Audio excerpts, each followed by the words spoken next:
Assalamualaikum dan salam sejahtera. Saya Luqman Haris. Anda sedang menonton Fokus minggu depan di mana seperti biasa kita akan membincangkan berita-berita yang dijangka akan dibincangkan dan disiarkan sepanjang minggu depan, dan sudah tentu setiap minggu kita akan banyak fokus kepada isu politik. Dan ini antara fokus yang kami jangka akan ke depan sepanjang minggu depan. Khasnya pasca kabinet dibubar ataupun kabinet dirombak semula, dan juga beberapa konvensyen parti komponen kerajaan perpaduan seperti hari ini, di mana kita saksikan Konvensyen Pemuda Amanah Negara, di mana Presiden Parti Amanah, Datuk Seri Muhammad Sabu, berkata beliau yakin kerajaan perpaduan akan kekal mentadbir negara selepas pilihan raya umum ke-16. Katanya keyakinan itu berdasarkan sokongan yang semakin baik yang diberikan oleh penjawat awam yang menjadi undi penting dalam setiap pilihan raya. Bila tak bertukar selepas pilihan negeri, kita lihat penjawat awam sedikit sebanyak berubah. Pilihan raya di Johor, Simpang Jeram dan juga pulai penjawat awam kembali mengundi kita lebih kurang 50%. Dan di Pelangai penjawat awam mengundi kita 65%. Dan saya yakin 4 tahun insya-Allah kerajaan tak bertukar, penjawat awam kembali bersama kita insya-Allah. Sementara itu, Muhammad Sabu juga tidak melihat adanya sebarang isu berbangkit berkaitan pemilihan parti yang akan diadakan serentak dengan Konvensyen Nasional 2023 pada 23 dan 24 Disember depan. Beliau sebaliknya menegaskan Amanah mahu lebih fokus kepada isu melawan fitnah serta sentimen agama dan perkauman yang sering dimainkan oleh pembangkang. Tak ada. Perbezaan pandangan dalam mana parti politik perkara biasalah. Tapi insya-Allah kita yakin dia akan berlaku pertautan yang baiklah selepas konvensyen nanti. Gagasan utama nak melawan masalah disebut Islam terancam. Melayu terancam. Itu cuma satu sentimen yang dimainkan dan tidak berfakta langsung.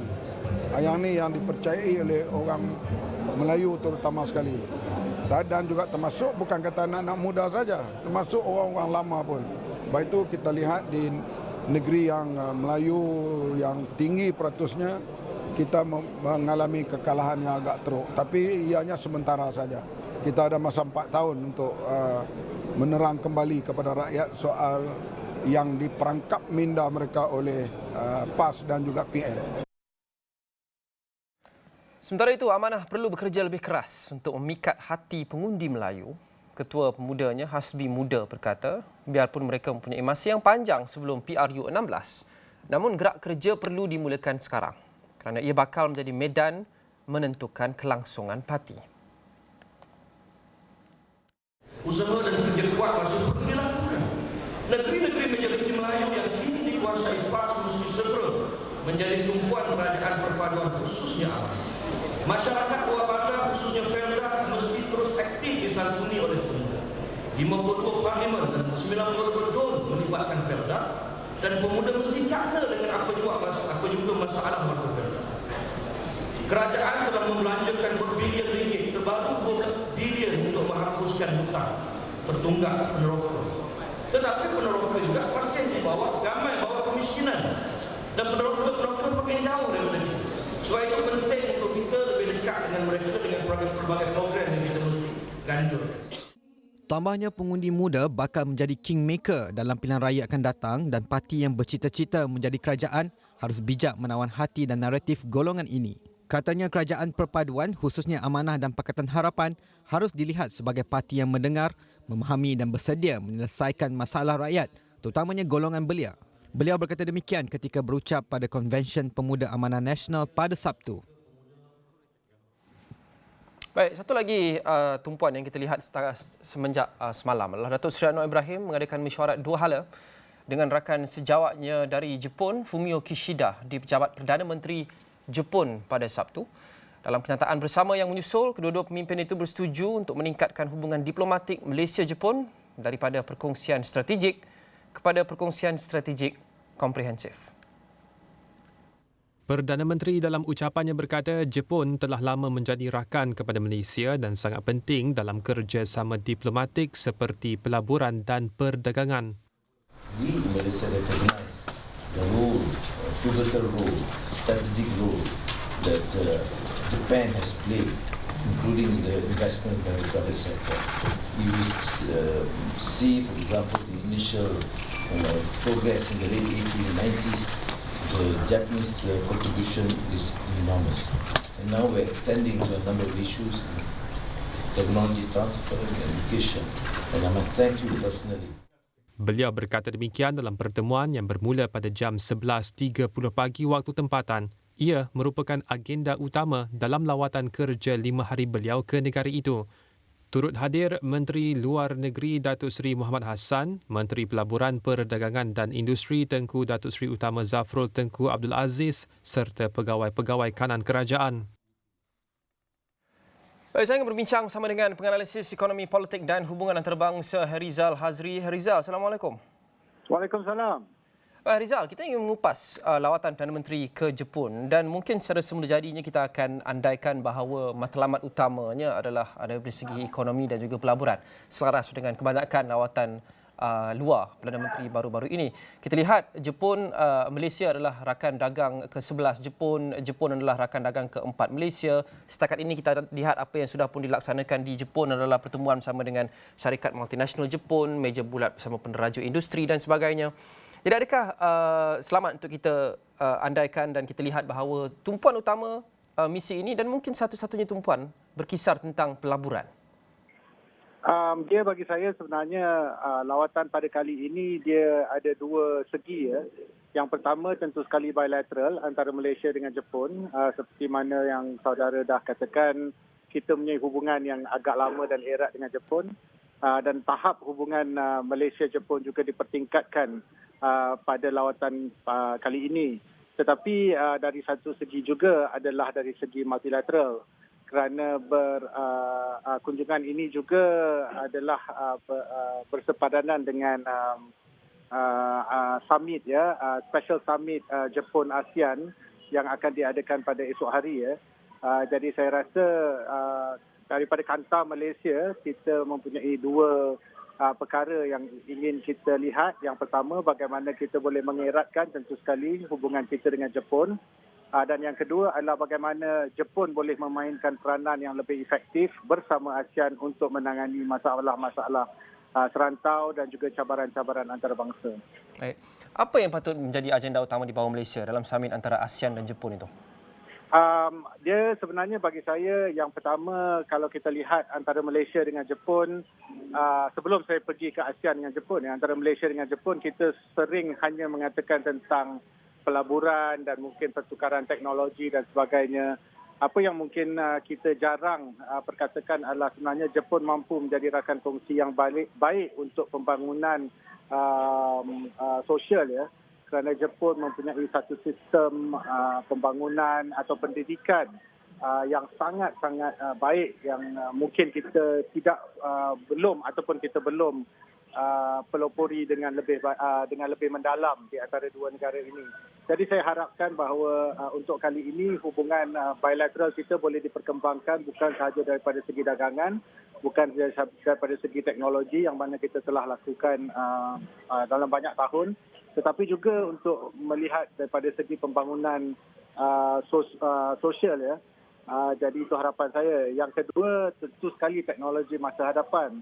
Dan kita tahu Jepun terkehadapan daripada segi ini. Kita tahu quantum computer akan mungkin siap dibangunkan dalam masa beberapa tahun lagi, dan kita akan berhadapan dengan satu sistem teknologi yang sangat laju, cepat dan canggih ya. Jadi saya rasa Malaysia mungkin boleh membuat Jepun sebagai rakan untuk membawa ataupun menarik kita supaya kita tidak ketinggalan di dalam dunia yang baru ini. Daripada segi ASEAN dan Jepun, ada banyak segi, tentu sekali pembangunan ekonomi dan sebagainya adalah penting. Tapi bagi saya untuk melihat kepada isu yang sangat besar sekarang ini, iaitu isu di Palestin ya, di mana tentera Israel menyerang Gaza dengan melampau. kita mungkin boleh menggunakan Jepun sebagai satu ally ataupun sebagai satu orang cakap rakan ASEAN untuk menyampaikan hasrat kita yang lebih mendalam dengan Amerika Syarikat ya. Kerana Jepun mempunyai hubungan yang sangat-sangat baik dengan sangat rapat dengan Amerika Syarikat. Jadi bagi saya mungkin kita boleh, ASEAN boleh menggunakan hubungan ini dengan Jepun untuk cuba membawa suara ASEAN melalui Jepun kepada ke Amerika Syarikat supaya ia mungkin akan mendapat perhatian yang lebih baik. Ya. Kita bercakap mengenai isu Palestin dan membawa suara Malaysia dan negara-negara Islam khasnya ke Amerika Syarikat itu, Harizal, mungkin dilakukan di belakang tabir. Tapi kita mahu juga mesej itu diberikan oleh negara-negara seperti Jepun di public forum, di mana kita boleh lihatnya secara umum dan ia boleh dilihat oleh semua orang. Dan sebenarnya Jepun adalah satu-satunya ahli G7 yang setakat ini mengambil pendirian yang agak neutral berkenaan dengan perang di Gaza. Banyak ahli lain, negara-negara lain mengambil pendekatan yang begitu pro-Israel, khasnya termasuk Amerika Syarikat, sudah tentu kita ada negara-negara Eropah dan sebagainya. Dan Jepun dilihat mengambil pendekatan yang agak neutral. Adakah tekanan dari Malaysia dan juga negara-negara yang sealiran yang lain mampu membawa kepada kesan yang bermakna daripada segi Jepun menyuarakan pendiriannya secara umum, publicly, berkenaan dengan konflik di Gaza? Ya, saya rasa sekarang adalah masa yang baik untuk kita menarik Jepun bersama-sama dengan sekurang-kurangnya 140 negara, kalau tak silap saya, yang telah pun menyuarakan di General Assembly di United Nations, yang telah pun menyatakan bahawa ceasefire, immediate ceasefire adalah sangat penting.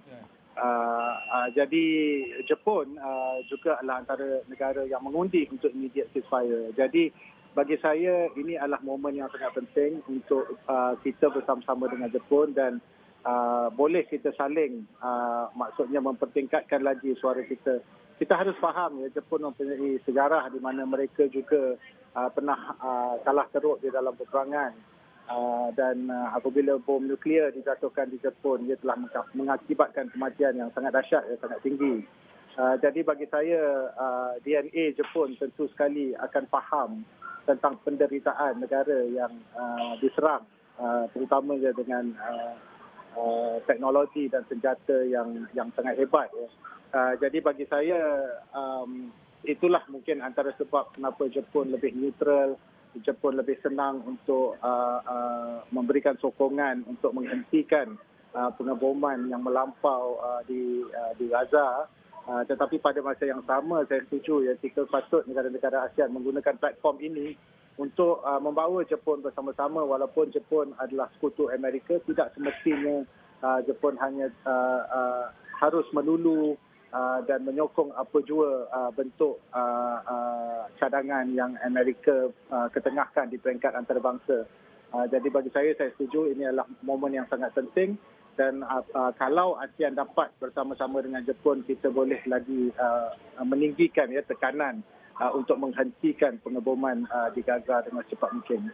Ya, dan Jepun antara negara satu-satunya, saya percaya satu-satunya negara G7 yang masih lagi belum mengambil pendekatan yang begitu jelas dan tegas untuk mengkritik Hamas seperti mana negara-negara Eropah atau Amerika Syarikat yang lain khasnya di dalam G7, mungkin kerana 94% daripada minyak mentahnya diimport daripada negara-negara Timur Tengah yang sudah tentu sangat bersifat pro-Palestin seperti mana Malaysia. Tapi bercakap berkenaan dengan import minyak, Harizal, kita sudah bincang pelaburan sudah tadi.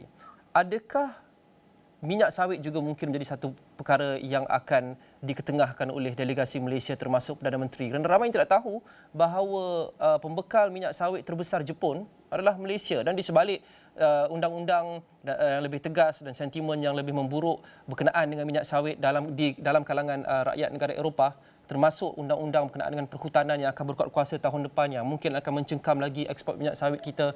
Adakah realistik untuk kita jangkakan bahawa minyak sawit ini, ekspor minyak sawit ke Jepun ini menjadi satu perkara yang diketengahkan menjadi prioriti dalam lawatan kali ini? Saya rasa tentu sekali isu alam sekitar yang selalunya terkait dengan perkembangan industri kelapa sawit ini akan mendapat tempat ya, di dalam mana-mana perbincangan di antara dua negara. Dan seperti yang saudara katakan, memang kita banyak ekspor minyak sawit kita ke Jepun. dan mereka merupakan rakan dagang yang penting. Tetapi saya tidak merasakan bahawa ada apa-apa kehendak yang tinggi ya untuk Jepun mungkin menyuarakan concern terhadap minyak sawit Malaysia pada waktu ini. Namun begitu bergerak ke hadapan tentu sekali bersepadanan dengan beberapa inisiatif yang lain ya seperti ASEAN Zero Emission Cooperation AZ yang akan juga dilancarkan pada hari Isnin kalau tak silap saya. Tentu sekali fokus apa sahaja pembangunan dan impak pembangunan pada alam sekitar itu akan menjadi satu poin perbincangan. Baik. Terima kasih Harizal Hazri, penganalisis ekonomi politik dan hubungan antarabangsa. Kita akan berhenti seketika, selepas ini kita akan terus membincangkan berkenaan dengan lawatan Perdana Menteri ke Jepun bersama dengan wartawan kami yang kini berada di Tokyo, Fauzi Zain. Kita berhenti rehat seketika, kita kembali selepas ini.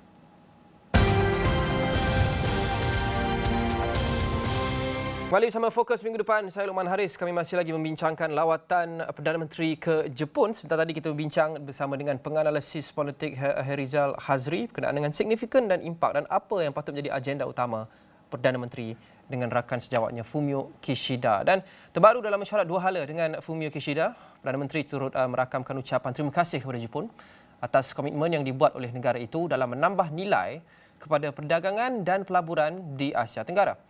Datuk Seri Anwar Ibrahim sebelum mengakhiri ucapannya secara berseluruh memuji pendekatan diplomasi durian yang dibawa oleh Perdana Menteri Jepun Fumio Kishida dan menyifatkannya diterima baik oleh banyak pihak. Your durian diplomacy was fantastic. It's viral throughout the region. Sebelum ini, dalam lawatan kerja Kishida ke Malaysia awal bulan lalu telah dijemput untuk merasai keenakan durian. Dalam satu video yang tular menunjukkan Kishida telah mencuba makan durian dengan menggunakan sudu. Pada pertemuan yang sama, Perdana Menteri turut menyaksikan majlis menandatangani memorandum kerjasama di antara Malaysia dan Jepun iaitu Exchange of Notes of the Official Security Assistance OSA Grant Aid di antara Kementerian Pertahanan Malaysia dan Kementerian Luar Negeri Jepun. Selain itu, pertukaran Memorandum of Cooperation on Space Development and Application di antara Agensi Angkasa Malaysia MAISA dan Japan Aerospace Exploration Agency JAXA turut diadakan. Baik, untuk kita catch up apa yang terbaru berkenaan dengan lawatan Perdana Menteri ke negara matahari terbit, saya mahu bersama dengan wartawan kami yang kini berada di Tokyo, Fauzi Zain. Baik Fauzi, apa yang terbaru dan apa yang akan datang? Kita sudah tahu apa yang sudah pun terjadi dan berlangsung adalah pertemuan bersama dengan 3 syarikat multinasional Jepun. Sudah tentu Perdana Menteri bertemu dengan rakan sejawat juga. Meja bulat bersama dengan peneraju industri di Jepun, pertukaran nota pelaksanaan program, MOU dan sebagainya dan makan durian dan sebagainya. Jadi apa lagi selepas ini? Okey, terima kasih Luqman.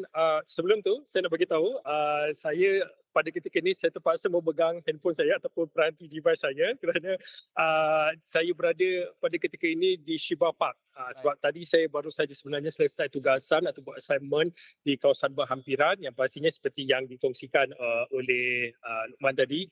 Benar, hari ini sebenarnya hari kedua lawatan kerja rasmi Perdana Menteri di Tokyo dan sebenarnya esok sebenarnya hari tumpuannya iaitu sidang kemuncak peringatan ASEAN Jepun bersempena juga dengan sambutan Jubli Emas yang ke-50 tahun bagi gabungan ASEAN dan juga Jepun secara khususnya. Tetapi untuk hari ini walaupun belum sebenarnya memulakan atur cara utama sebenarnya ataupun apa yang agenda utama program lawatan kerjanya Perdana Menteri di Tokyo ini, tapi hari ini bermula pada awal pagi tadi sehinggalah pada waktu ini jadual Perdana Menteri memang padat.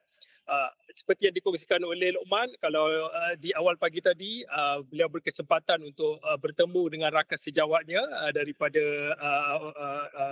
Perdana Menteri PM Jepun Fumio Kishida dan kemudian ada beberapa lagi atur cara dan juga program yang perlu dihadiri. Sebenarnya baru selesai sebentar tadi meja bulat, perbincangan meja bulat dan juga pertemuan one to one sebenarnya dengan beberapa syarikat multinasional seperti yang disebutkan Luqman. Dan ini sebenarnya penting kerana apabila saya sempat berbual dengan beberapa kaki tangan dan juga pegawai-pegawai daripada MINTI secara khususnya, apa cukup signifikan dalam perbincangan meja bulat ini dan juga pertemuan one to one ini adalah untuk meyakinkan pelabur-pelabur sedia ada yang telah pun melabur di Malaysia pada ketika ini untuk meningkatkan kapasiti perdagangan dan pelaburan mereka untuk jangka masa kehadapan ini. Itu satu perkara. Dan saya nak kongsikan juga pada ketika ini, kalau nak cakap jadual padat tak padat, selesai saja program ataupun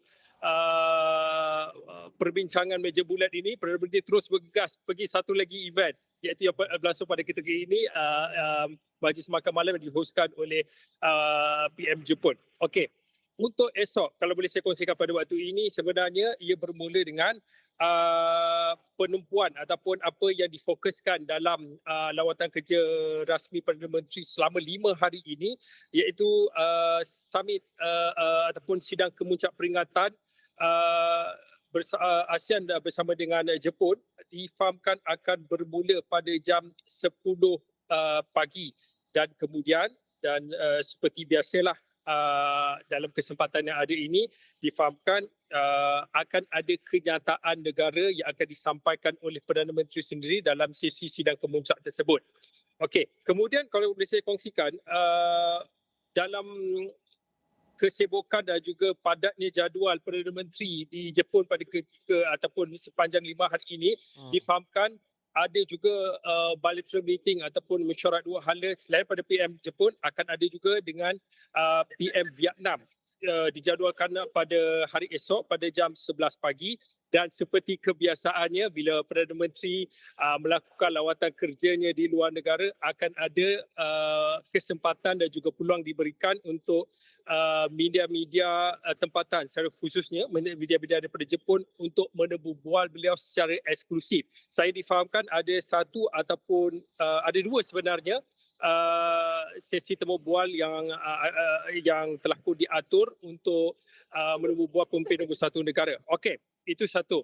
Dan pada malam seperti biasa, esok akan ada lagi satu majlis makan malam yang perlu dihadiri oleh Yang Berhormat Perdana Menteri. Itu berkenaan pada hari Ahad. Pada hari lusa, iaitu pada hari Isnin, akan ada satu lagi atur cara dan juga program yang penting, iaitu Asia Zero Emission Community AZEC Summit ataupun sidang Asia Zero perlu dihadiri oleh Perdana Menteri kerana Malaysia juga antara salah satu negara anggota yang berada. Kalau boleh saya kongsikan lagi, ada kesempatan ni ya Luqman ya? Boleh teruskan. Akan ada makan tengah hari pada hari Ahadnya pada hari Isninnya akan ada makan tengah hari dengan Dewan Perniagaan daripada Jepun itu sendiri. Itu secara ringkasnya kalau boleh saya kongsikan atur cara yang perlu dihadiri oleh Yang Berhormat Perdana Menteri. Sebenarnya Luqman, memang sengaja saya tuliskan satu ayat ataupun dua ayat dalam artikel yang saya kirimkan beberapa jam sebelum ini berkaitan dengan Perdana Menteri sebenarnya sempat berseluruh di hujung kenyataan negara dalam kenyataan bersama Yang Berhormat Perdana Menteri bersama PM Jepun. Beliau berseluruh ataupun berjenaka berkaitan dengan diplomasi durian kerana pada ketika bila ada kenyataan bersama yang dilakukan oleh PM Jepun dan juga PM Malaysia itu, keadaannya seperti serius dalam bilik ataupun dalam ruangan itu. Tetapi apabila Yang Berhormat Perdana Menteri berseluruh, ia bertukar menjadi sedikit lebih santai keadaan dan juga situasi je Luqman. Fauzi, secara ringkas, kalau kita lihat jadual, sudah tentu jadual itu kita boleh dapati secara terbuka dan secara umum dan media juga melaporkan dan Fauzi juga sudah kongsikan dengan begitu terperinci. Itu kita dapat lihat agenda itinerary-nya. Tetapi mungkin jadual pun walaupun terperinci mungkin tidak dapat memberikan gambaran penuh berkenaan dengan isu-isu utama, agenda utama dari segi isu yang ingin dibawa oleh delegasi Malaysia ke Jepun. Sebentar tadi kita sudah berbincang dengan penganalisis yang kita sudah membincangkan beberapa isu yang kita jangka akan menjadi keutamaan. Pelaburan sudah tentu, ada juga yang kita jangka mungkin akan menyentuh isu Palestin, isu minyak sawit. Jadi Fauzi selaku wartawan yang melapor dari sana mungkin mempunyai gambaran yang lebih jelas berkenaan dengan isu dan agenda utama yang dibawa oleh Perdana Menteri dan juga delegasi Malaysia di Jepun. Fauzi.